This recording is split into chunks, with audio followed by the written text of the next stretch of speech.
Senator Hassan, you're recognized for your questions. Well, thank you, Mr. Chair and Ranking Member Portman, for this hearing, and thank you for our witnesses for being before the committee today. I really appreciate it. I want to start with a question that builds a little bit on what Senator Rosen was discussing, and this is to Mr. Boland and Mr. Redder. Terrorists have horrifically live-streamed their attacks on social media. These live-streamed attacks in turn inspire other individuals to commit future attacks. Are there ways for social media companies to quickly identify terrorist content so that it's not shared in real time? Mr. Boland, we'll start with you. I know that particularly for live stream videos that Meta has put considerable resources in AI to try to spot these types of attacks and take them down quickly. I think they've gotten a lot better, obviously, than they were with Christchurch years ago. I think it's an incredibly hard problem. I'm not an expert on the extent of what's possible there, but I do think they've made strides. Mr. Redder?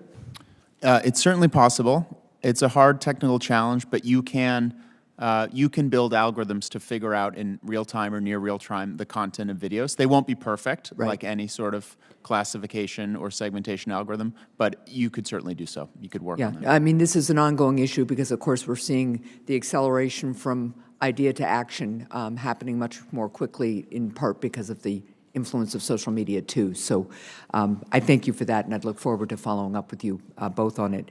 Another question for the two of you. Facebook is currently running an advertising campaign which is touting the thousands of employees and billions of dollars that the company says it spends on safety and security.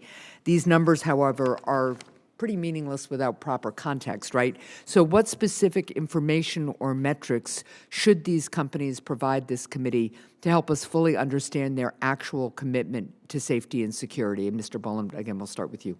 Yeah, you're 100% correct on the context of the numbers matter.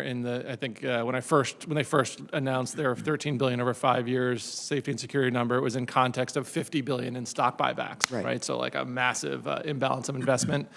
They also will give you numbers of employees. Numbers of engineers matter. So if you think about these issues, you can have employees who are non-technical who can be in what would be a review queue or a process to look at content, but the really important thing is engineering resources and how many engineers are put in these problems. I would really try to get from the companies an understanding of where they allocate their engineers for these types of problems, right? They don't need to show you their entire org chart and you get to know how many are working on metaverse and whatnot, but these are the numbers working on these safety and security issues, these safety issues, and this is how they're allocated by country, by topic, et cetera. I think that's justifiable to understand and to feel like we have a sense of whether that's adequate relative to the total number of engineering employees. Okay, thank you. And Mr. Redder? I think what's important is that we get metrics that are of the form that show what results they're getting, not metrics that basically equate to, well, we're trying real hard, give us a break. That would never work. In Wall Street, you can't tell them we tried really hard to make profit this quarter. You have to actually show what the results are. So if you have transparency over the content and how the content is shared and the engagements on that content, we will be able to study. Independent people can look at, see certain content. Oh, certain content spreads very widely, other content does not. And then after this investment that they've made, has this changed or not?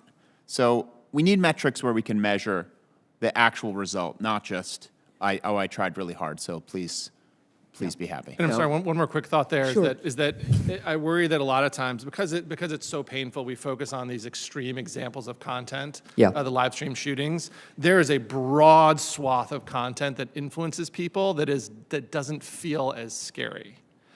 That's the stuff that terrifies me. And that's the stuff that we don't get to see without transparency. Okay. I thank you both. I thank the whole panel for your testimony, and I'm very grateful for this hearing, and I'll yield back. Thank you, Senator Hassan.